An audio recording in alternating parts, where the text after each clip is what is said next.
معزز خواتین و حضرات، آج ہم بات کریں گے قرب قیامت کی نشانیوں کی۔ ان میں سے کچھ نشانیاں پوری ہو چکی ہیں اور کچھ پورا ہونے کے قریب قریب ہیں۔ ان نشانیوں کا تذکرہ احادیث مبارکہ میں موجود ہے، جن میں 77 چھوٹی اور 12 بڑی ہیں۔ جب یہ نشانیاں پوری ہو جائیں گی تو قیامت برپا ہو جائے گی۔ اب معروف علماء نے اس حوالے سے خطرے کی گھنٹی بجا دی ہے اور بتا دیا ہے کہ ان میں سے بیشتر نشانیاں پوری ہو چکی ہیں اور قیامت اب قریب تر آ چکی ہے۔ معزز خواتین و حضرات، قیامت سورہ اسرافیل کی اس خوفناک چیخ کا نام ہے جس سے پوری کائنات زلزلے میں آ جائے گی۔ اس ہمگیر زلزلے کے ابتدائی جھٹکوں ہی سے دہشت زدہ ہو کر دودھ پلانے والی مائیں اپنے دودھ پیتے بچوں کو بھول جائیں گی۔ حاملہ عورتوں کے حمل ساقط ہو جائیں گے۔ اس چیخ اور زلزلے کی شدت دم بدم بڑھتی جائے گی، جس سے تمام انسان اور جانور مرنے شروع ہو جائیں گے، یہاں تک کہ زمین و آسمان میں کوئی جاندار زندہ نہ بچے گا۔ زمین پھٹ پڑے گی، پہاڑ دھنی ہوئی روئی کی طرح اڑتے پھریں گے، ستارے اور سیارے ٹوٹ ٹوٹ کر گر پڑیں گے اور پوری کائنات موت کی آغوش میں چلی جائے گی۔ اس عظیم دن کی خبر تمام انبیاء کرام علیہ السلام اپنی امتوں کو دیتے چلے آئے تھے، مگر رسول خدا محمد مصطفیٰ صلی اللہ علیہ وسلم نے آ کر یہ بتایا کہ قیامت قریب آ پہنچی ہے اور میں اس دنیا میں اللہ کا آخری رسول ہوں۔ قرآن کریم میں سورہ محمد میں اللہ پاک نے بھی اعلان کیا، قیامت نزدیک آ پہنچی اور چاند شق ہو گیا، اور یہ کہہ کر لوگوں کو چونکایا، سو کیا یہ لوگ بس قیامت کے منتظر ہیں کہ وہ ان پر دفعہ نہ پڑے؟ سو یاد رکھو کہ اس کی متعدد علامتیں آ چکی ہیں، سو جب قیامت ان کے سامنے آ کھڑی ہوگی اس وقت ان کو سمجھنا کہاں میسر ہوگا۔ لیکن قیامت کب آئے گی اس کی ٹھیک تاریخ تو کچھ سال اور صدی اللہ کے سوا کسی کو معلوم نہیں۔ یہ ایسا راز ہے جو خالق کائنات نے کسی فرشتے یا نبی کو بھی نہیں بتایا۔ جبرائیل امین نے رسول اللہ صلی اللہ علیہ وسلم سے پوچھا تو ان کو بھی یہی جواب ملا کہ جس سے پوچھا جا رہا ہے وہ سائل سے زیادہ نہیں جانتا۔ قرآن حکیم نے بھی بتایا کہ قیامت کے مقررہ وقت کا علم اللہ کے سوا کسی کو نہیں۔ چند آیات یہ ہیں۔ سورہ نازعات میں اللہ فرماتا ہے، یہ لوگ آپ سے قیامت کے متعلق پوچھتے ہیں کہ اس کا وقوع کب ہوگا، سو اس کے بیان کرنے سے آپ کا کیا تعلق؟ اس علم کے تعین کا مدار صرف آپ کے رب کی طرف ہے۔ اسی طرح سورہ الاعراف آیت نمبر 187 میں ارشاد باری تعالیٰ ہے کہ یہ آپ سے قیامت کے بارے میں پوچھتے ہیں کہ یہ کب آئے گی، آپ فرما دیجئے کہ اس کا علم تو میرے رب کو ہی ہے، اس کو اس کے وقت پر اللہ کے سوا دوسرا کوئی ظاہر نہ کرے گا۔ وہ آسمانوں اور زمین میں بڑا بھاری حادثہ ہوگا، وہ تم پر اچانک آ پڑے گی۔ وہ آپ سے اس طرح پوچھتے ہیں جیسے آپ گویا اس کی تحقیقات کر چکے ہیں، آپ فرما دیجئے کہ اس کا علم اللہ ہی کے پاس ہے، مگر اکثر لوگ جانتے نہیں۔ علامات قیامت کی حدیث میں حضرت انس رضی اللہ تعالیٰ عنہ کی روایت ہے کہ رسول اللہ صلی اللہ علیہ وسلم نے فرمایا، موت قیامت ہے، بس جو مرا اس کی قیامت تو آ ہی گئی۔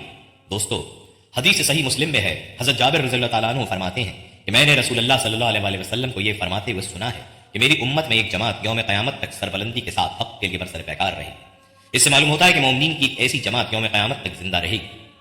دوستو، اب بات کرتے ہیں قرب قیامت کی نشانیوں کی۔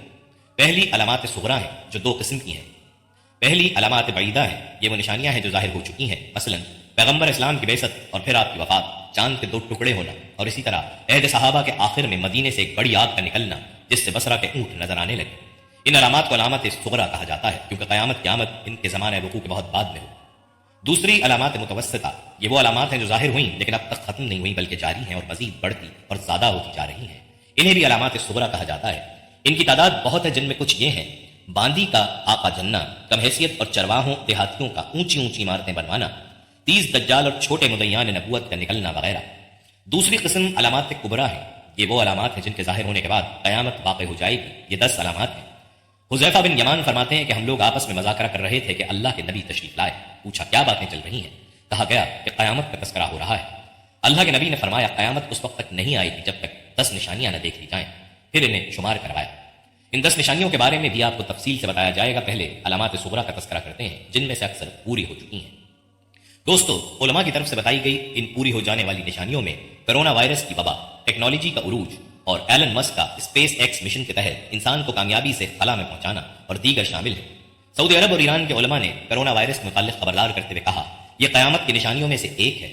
صحیح بخاری اور صحیح مسلم کی احادیث کا حوالہ دیتے ہوئے ان علماء کا کہنا ہے، قیامت کی نشانیوں میں ایک یہ بھی ہے کہ قیامت سے قبل ایک بہت بڑی وبا پھیلے گی اور پوری دنیا کو اپنی لپیٹ میں لے لے گی۔